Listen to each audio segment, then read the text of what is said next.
Welcome back to Pin and Reel. I'm your host, Uncle Joel, and today we're going to be talking about the Dark Knight's Death Metal Guidebook.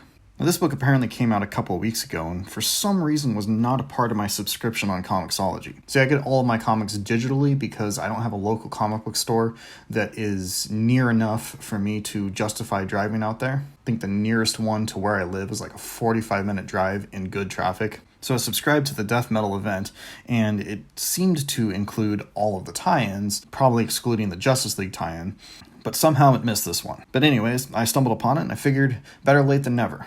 So that being said, I really appreciated this issue.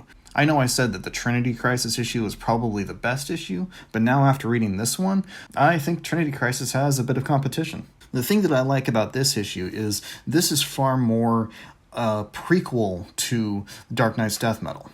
Like, this bridges the gap between the end of Scott Snyder's Justice League run and the start of Death Metal. There are a lot of things that I wanted to see in the Dark Knight's Death Metal event that we just haven't really been presented yet. And a lot of that is how the world has been shaped into what it is in the Death Metal event. You know, the restructuring of the world and the taking over of Themyscira and the death of Captain Atom and just a lot of things like that that just seem to kind of come out of nowhere and then weren't really explored. And so this issue does a really good job of filling in those gaps, showing the transition of the world and the downfall of the Justice League and just how the heroes got to be in such dire straits. And so the first story really fills in that gap, and then the subsequent stories are short little few-page tie-in stories to really give the setup for where the different characters are and kind of how they developed into where they are in the event series. So for instance, with Harley Quinn, it shows where she got that giant hyena, and it shows her fighting against mutants like in Dark Knight Returns. This does a really good job of showcasing Harley Quinn's condition within Dark Knight's Death Metal, and really establishing that hyena and her connection to it. And that's in a tale written by Chip Zdarsky, and to my knowledge, he hasn't really worked in the DC universe thus far. Previously, he had always been Marvel, and he's been working on like Daredevil and Spider-Man. But based off of this introduction to the DC universe, I am really interested to see him do further work with DC characters.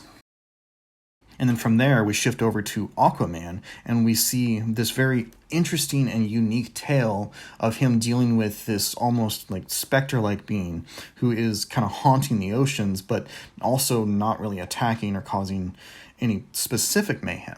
And so it's a very different type of story in that he's not fighting this massive threat, but he's trying to face down this very otherworldly, ghastly, like, Pirates of the Caribbean type spectral entity. And then we're presented with this chthonic-like Batman figure called Bat-Thamet, which honestly I'm not too fond of. It's basically a Batman version of Cthulhu, and I'm not really fond of the over-Batmanization of all of these different characters, and especially when you're getting into things like the Elder Gods. But it fits well with the story if you can kind of put aside the fact that it's a Batman version. And it really showcases the influence on Aquaman and the struggle that he faces and the issues that he faces within this new order. So it serves as a very short, self-contained story that fits into the Dark Knight's Death Metal world, and it actually works really well. This issue is written and illustrated by Becky Cloonan, and I think she knocks it out of the park with this story. And then from there, we get one of the kind of weaker tales, in my opinion, in this book, but it's still a decent story. It's all about Poison Ivy and her difficulty in accepting being locked up as one of the villains in this new world, and her not really understanding the state of things. It's a very personal and very simple tale. It's not as exciting or bombastic as a lot of the others, but I think it works well in what it's trying to do. It's less exciting and less memorable than some of the other tales, but it's still a good story. And the writer and artist on this one I'm not very familiar with. The writer is Vita Ayala, and they do a pretty good job. It's not anything that really blew me away, but I feel like even if the story itself isn't super interesting, it is a decent character piece. And the art is by Dan Panosian, someone I'm not familiar with. And honestly, to me, Dan's art here is probably the weakest part of this book.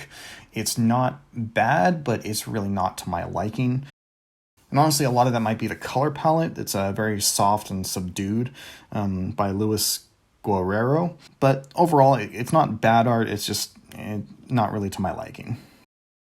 And from there, we get another short story written by Priest with art by Eduardo Riso, which is a pretty good way to end the book, as this story is all about how Batman and Jonah Hex first teamed up and fought a Joker dragon. And this leads directly into the eventual setup in the first issue of the main event. And the entire issue is written within the framework of a book being written by Lex Luthor, as seen at the end of issue number 3 of the main event. And he is chronicling not only the world that he sees before him, but also reflections on the world that once was that most people aren't remembering. And it seems like he's creating this dossier of what the world was versus what the world has become. And so that alone creates a very interesting setup that if it plays out in the same manner in the Justice League tie-in, I think it's going to be very interesting. So overall, I would say I really enjoyed the guidebook. And if you're reading the main event, I would say of all of the tie-ins so far, the guidebook is the most essential. I think it adds a lot to the event, and after reading it, I actually kind of want to go back and read the first 3 issues of the series. And after reading this, I'm actually very excited for the Justice League tie-in, which initially I wasn't sure if I was going to read or not, but now I know I definitely am. At least I'm going to give the first issue a try. Those are my initial thoughts on the Dark Knight's Death Metal Guidebook. Help me out by hitting like, share, subscribe, doing all those good things. Be sure to come back the next day or so when I do my review of the first issue of the Justice League tie-in. And until then, this is Uncle Joel saying, stay tangible.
as this is all about Batman and...